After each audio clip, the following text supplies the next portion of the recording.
Ou seja, ministro Haddad, e repito, se fosse Paulo Guedes, isso não estaria acontecendo, vocês podem ter certeza disso. Ou seja, ministro Haddad, o pobre está passando fome, a população brasileira já sente a crise na pele, a inflação dos alimentos chegando, o governo só pensando em aumentar imposto para pagar a conta que está cada vez mais cara. Isso tudo é consequência dessa ideia mofada, desse socialismo petista, que quer, porque quer cada vez mais aumentar impostos, favorecendo os banqueiros em detrimento do povo brasileiro. Nós estamos assistindo, no final das contas, o governo, que mal terminou o segundo ano, estamos há 1 ano e meio do governo, mas parece que está acabando o governo. É o fim do governo já antes de acabar o segundo ano. O Brasil, respirando por aparelhos, nós estamos vendo uma crise econômica chegar até nós nos próximos meses, porque número não mente. Os dados estão aqui, eu mostrei os gráficos. Não adianta dar risada, não adianta colocar presidente do IBGE para maquiar os dados, porque os números não mentem, líder Zé Guimarães. Então, o Lula deu para Vossa Excelência recentemente, né, a missão de ler menos livros e fazer mais política. Eu acho que, pelo bem do Brasil, ministro Haddad, Vossa Excelência deveria voltar para os livros e deixar de fazer política. Obrigado, senhor presidente.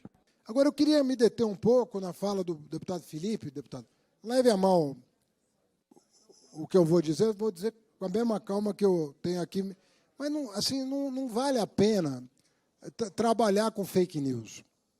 Não é uma coisa que vai ajudar o país. Eu vou dar um exemplo para o senhor. O senhor está colocando na conta deste governo, o pagamento do calote de precatórios do governo anterior. Assim, o senhor, não sei quanto o senhor gosta dos livros, mas o senhor está pedindo para eu voltar aos livros, mas eu recomendaria que o senhor se detivesse nos comunicados que a Fazenda faz. Quando a gente paga um calote do governo anterior, o senhor colocar isso na conta do presidente Lula, que nunca deu calote. Só teve 2 presidentes que deram calote desde a redemocratização, o Collor e o Bolsonaro. Ninguém mais deu calote aqui. Ninguém deu calote.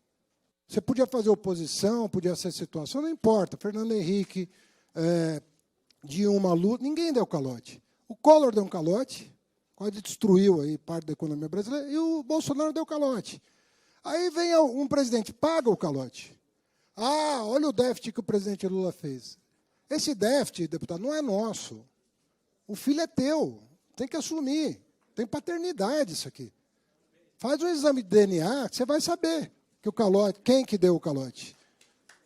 Então, pega o caso, eu não falo isso, eu não quero polarizar com o senhor. Eu não quero ficar aqui batendo boca, não vim para cá para isso. Vim aqui para restabelecer a verdade. Porque é fácil pegar um gráfico que não é mentira, o gráfico que o senhor está mostrando é verdadeiro. Não tem problema. Mas quando o senhor explica o gráfico, o senhor vai ver que o problema do gráfico não é o atual governo. Pegue o caso das leis complementares 192 e 194. Vocês deram um calote nos governadores. Vocês fizeram caridade com chapéu alheio. Vocês quase quebraram alguns estados brasileiros. O Zema, que é um apoiador do Bolsonaro, em março do ano passado estava na minha sala pedindo para pagar o calote que o Bolsonaro deu nele. Eu falei, por que o senhor não cobrou do Bolsonaro o ano passado? O Castro, o Tarcísio.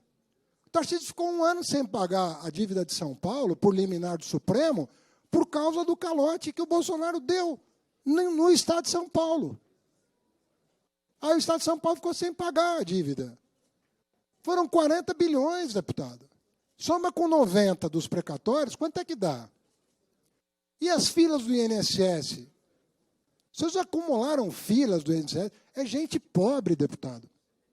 É gente pobre, deputado. Vocês não quiseram atender. Vocês não quiseram atender. A pandemia exigiria que o senhor acelerasse a fila e não retardasse a fila, como o senhor fez. 15 bilhões de reais de fila, que foi pago o ano passado. O senhor vai culpar o presidente Lula por ter pago um direito constitucional? Deputado Felipe, não é bom isso.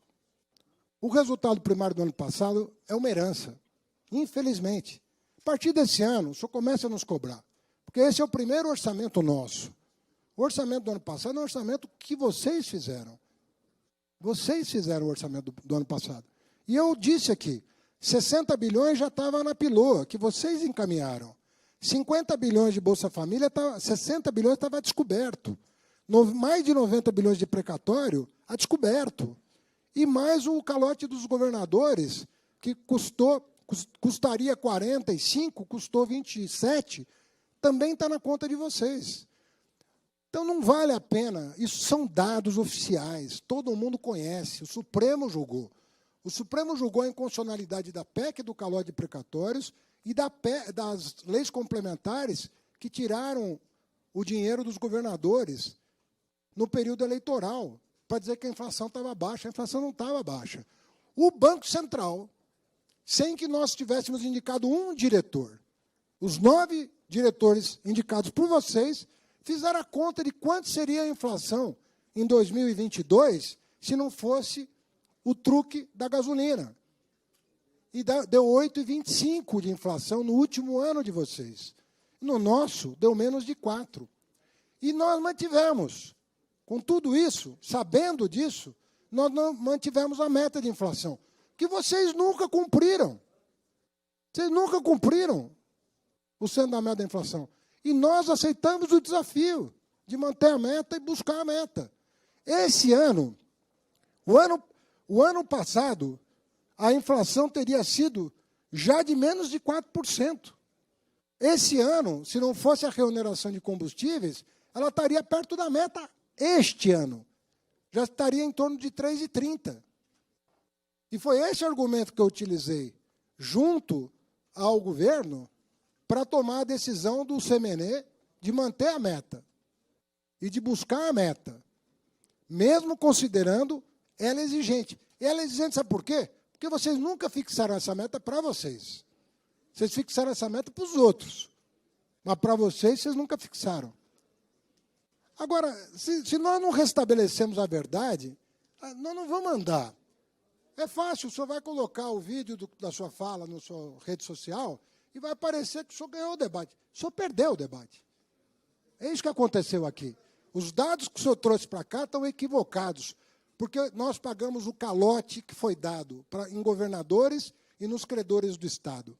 Estou falando de mais de 130 bilhões de calote que nós pagamos. Então, o senhor vai botar na conta do presidente Lula? Fica fácil assim fazer superávit. Quem sabe em 2026, alguém... O senhor quer que a gente siga o exemplo de vocês? Para ficar bonito nas contas, no superávit fake que foi feito em 2022? Nós não vendemos patrimônio na Bacia das Almas. Não fizemos isso. Não fizemos isso. Né? Canibalizando a Petrobras, fazendo uma lei absurda de privatização da Eletrobras, absurda, sob qualquer parâmetro, absurda. Não fizemos isso. Agora, o senhor vem falar de tributação. Quem ganhava 2 salários mínimos pagava imposto no governo Bolsonaro. Quem ganhava 2 salários mínimos pagava imposto no governo Bolsonaro. E os amigos que tinham fundo offshore e fundo fechado, esse sim, amigos dos senhores, não pagavam nada. Nada. Nada. 300 milhões de reais, em média, depositados nos fundos fechados e offshore, 0 de imposto. 0. E o cidadão trabalhador foi registrado em folha, 2 salários mínimos, descontava o imposto de renda. Esse é o sistema tributário que o senhor quer? Votaram, o PL votou contra a reforma tributária. Esse é o sistema tributário que vocês querem? Vocês queriam resgatar a CPMF.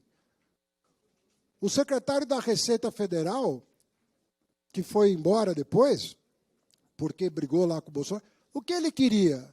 Ele queria a volta da CPMF. É isso que o senhor deseja? O senhor vai apresentar uma PEC propondo a volta da CPMF? Faça isso. O senhor vai ver o acolhimento que isso vai ter. Não tem cabimento, deputado. Os dados que o senhor está dando desconsideram a realidade dessa herança democrática. O que aconteceu aqui do ponto de vista democrático, a transição mais perversa da história. Nunca houve uma transição em regime democrático tão violenta quanto essa, inclusive com as contas públicas. Nós passamos o mês de dezembro vendo o governo anterior tomar medidas para tirar a arrecadação, para comprometer ainda mais o orçamento do ano seguinte. Nós tivemos que, ao Supremo, suspender as medidas do presidente em exercício, porque o país estava sem presidente, estava sem ministro da Economia. Você não conseguia encontrar ninguém, não tinha com quem falar. Quem fez a transição foi o presidente Lira e o presidente Pacheco. Então, nós vamos seguir nosso caminho, nós temos um compromisso. O presidente Lula passou 8 anos controlando a inflação. Não vai ser diferente agora. Nós reconhecemos que é o processo o mundo desenvolvido está com dificuldades de chegar à meta estabelecida pelo FED, pelo Banco da Europa. Todo mundo está com dificuldade, mas nós não fugimos da responsabilidade. Em nenhum momento. Nós não fugimos da responsabilidade. Nós fizemos um pequeno ajuste para melhor, no regime de metas, justamente pensando no fato de que nós podemos ancorar as expectativas, tanto fiscais quanto monetárias, de forma mais inteligente, sem solavanco, sem comprometer geração de emprego, sem comprometer redução da inflação, sem comprometer redução do déficit primário. E essa é a opção que nós fizemos.